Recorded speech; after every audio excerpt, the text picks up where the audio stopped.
बग्गा साहब का किया जाए। स्वागत सर, गुड मॉर्निंग, बहुत बहुत स्वागत है सर। क्या हो क्या रहा है अमेरिका में, इतनी तूफानी तेजी सर?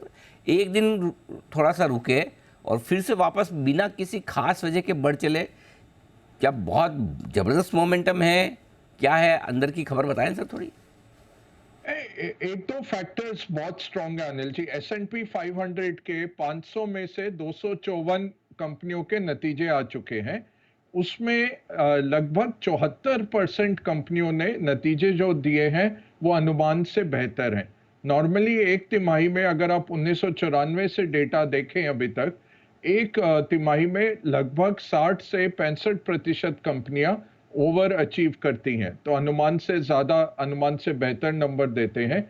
अभी लगभग 50% कंपनियां आई हैं 254 कंपनियों का, में से 74% है, मतलब हर 4 कंपनियों में से 3 कंपनियों ने ओवर अचीव किया है, बेटर देन फोरकास्टेड नंबर दिए हैं। तो एक तो ये है। दूसरा है कि ये रैली ब्रॉडन हो रही है। तो जैसे रसल 2000 बढ़ता जा रहा है, डाउ हमने देखा किस तरह से इस महीने बहुत दमदार प्रदर्शन रहा, तो एक कैचअप मोड है बाकी सेक्टर्स का।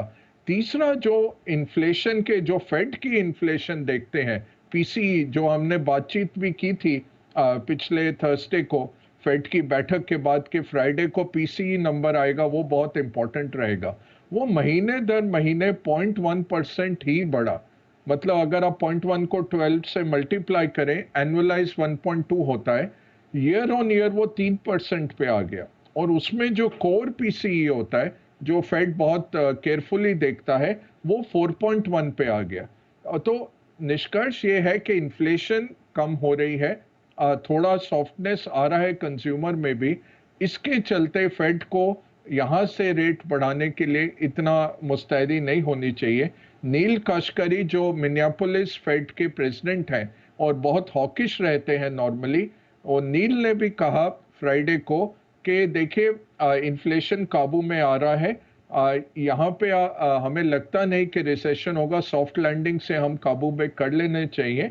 बट अंत में क्योंकि उनको ये कहना पड़ता है, यही बोले डेटा पे डिपेंड करेंगे, बट इन्फ्लेशन अच्छी तरह से काबू में आते दिख रहा है, चाहे हमारे टारगेट से ऊपर है। तो टारगेट 2% है, 3% पे आ गया है। होलसेल इन्फ्लेशन नेगेटिव में चल रहा है, चाइना से रुझान जो है नेगेटिव है।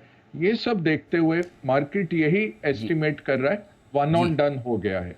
हाल हमें जानना है बग्गा साहब आपसे चाइना का आज, क्योंकि ऐसा सुनने में आ रहा है कि चाइना की तरफ से आज किसी पॉलिसी का ऐलान हो सकता है जिससे कि वहाँ पर कंजम्पशन को बढ़ावा मिले, थोड़ा लोग खर्चा वर्चा ज़्यादा करें, इकोनॉमी को थोड़ा मतलब उठाने की कोशिश करें।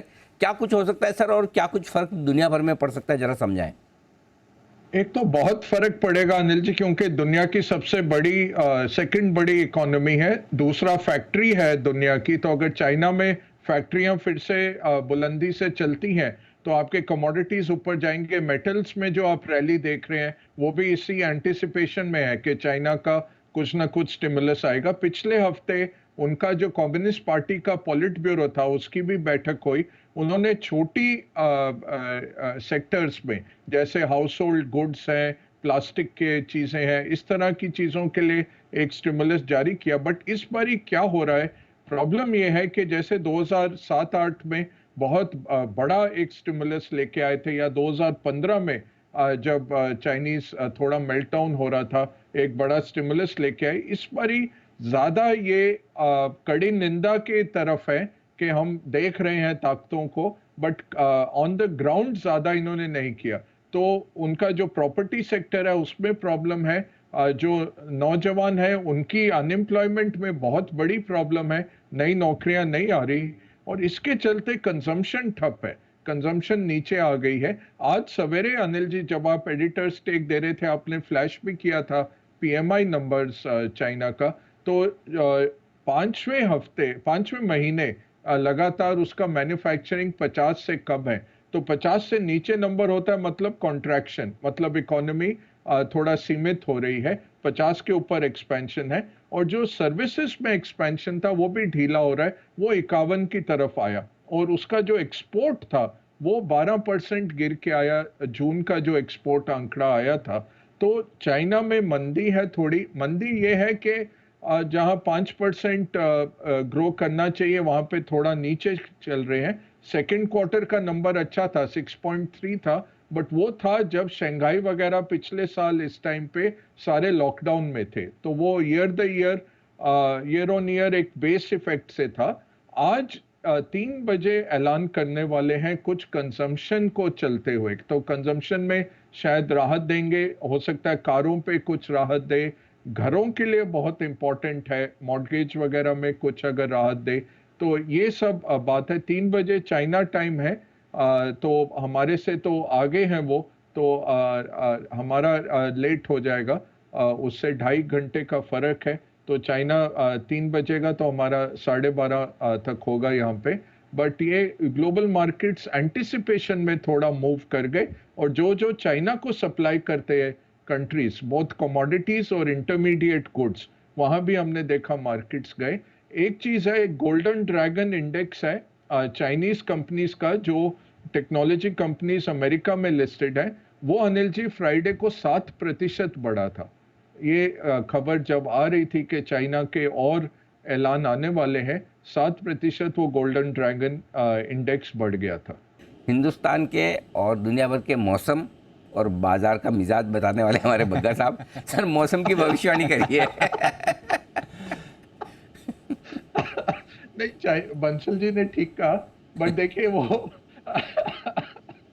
वो साउथ ईस्ट चाइना में बाढ़ है, बट नॉर्थ वेस्ट में अगर जाएं, बीजिंग वगैरह में जाएं, तो वहाँ हीट वेव चल रही है अनिल जी, बहुत ओह, जबरदस्त गर्मी है, तो सूखा भी है। और साउथ में क्योंकि इन्होंने वो यांगसी रिवर पे इतने बड़े बड़े हाइड्रो पावर जो लगा रखे थे, नदियों का रुख बदला था, उससे क्या है कि बहुत तबाही होती है, और पानी ये छोड़ते हैं। बंसल जी ठीक कह रहे हैं, हमारे ब्रह्मपुत्रा में ये लोग बिना भारत को बताए पानी छोड़ देते हैं, तो अभी वो आसाम में बाढ़ प्रॉब्लम आता है। आती है।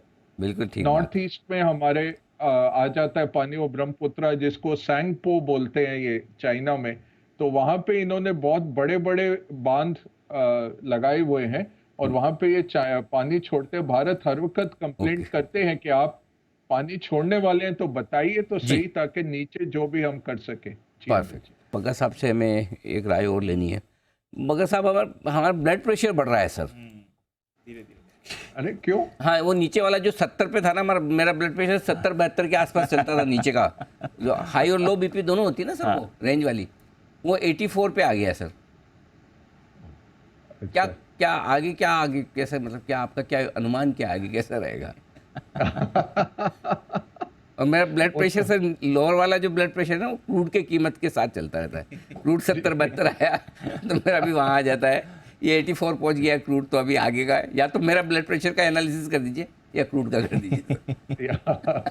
नहीं, आपका ब्लड प्रेशर ठीक रहे अनिल जी, यही हम सबकी कामना है। बट क्रूड प्रॉब्लम यही है कि रशिया ने काफ़ी सप्लाईज कम किए हैं, और सऊदी ने तो ऑलरेडी कट किया था, तो लगभग दिन के 5 मिलियन बैरल कटौती है पूरी, अगर आप पिछले 2 साल के का अनुमान देखें। और इसमें अगर चाइना का स्टिमुलस आ गया तो फिर डिमांड बढ़ जाती है सप्लाई से। अभी नियरली बैलेंस्ड है, तो यही होता है कि चाइना के एंटिसिपेशन में पोजीशंस ली जा रही हैं। ओवरऑल ये महीना वैसे पॉजिटिव रहा है क्रूड के लिए, बट यहाँ से और बहुत ज़्यादा बढ़ते तो नहीं दिखता है।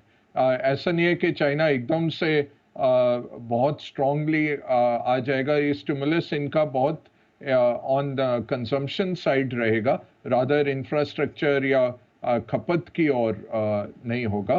तो मुझे लगता है कि यहाँ से और नहीं बढ़ना चाहिए, बट ये है कि स्टेट लेवल एक्टर्स काम कर रहे हैं, ये पोजीशंस भी लेते हैं बाजारों में, तो बहुत मुश्किल हो जाता है उस माहौल में। मैक्रो व्यू से देखें तो अभी सप्लाई ज़्यादा है डिमांड से। अगर गिवन कि अगर चाइना ये 5% ग्रोथ पे ही रहता है तो देन वी आर ओके। अगर चाइना का स्टिमुलस बढ़ के आता है तो प्रॉब्लम हो सकती है। आज यूरोप का जीडीपी आंकड़ा आने वाला है, सबसे बड़ी इकोनॉमी जर्मनी, उसमें स्लो डाउन है, बट ओवरऑल पॉजिटिव आंकड़ा आएगा यूरोप का। तो मुझे नहीं लगता यहाँ से और ज़्यादा बढ़ना चाहिए, बट जो स्पेक्युलेटिव प्रीमियम है वो बढ़ रहा है इसमें, और स्टेट लेवल एक्टर्स की भी पोजीशंस रहती हैं, उसके कारण ये बढ़ रहा है। बाकी डिमांड सप्लाई में इवन मार्केट है, उसमें कुछ ऐसा नहीं है कि इतना बड़े 72 जो 84 गया है, वो तो नहीं है।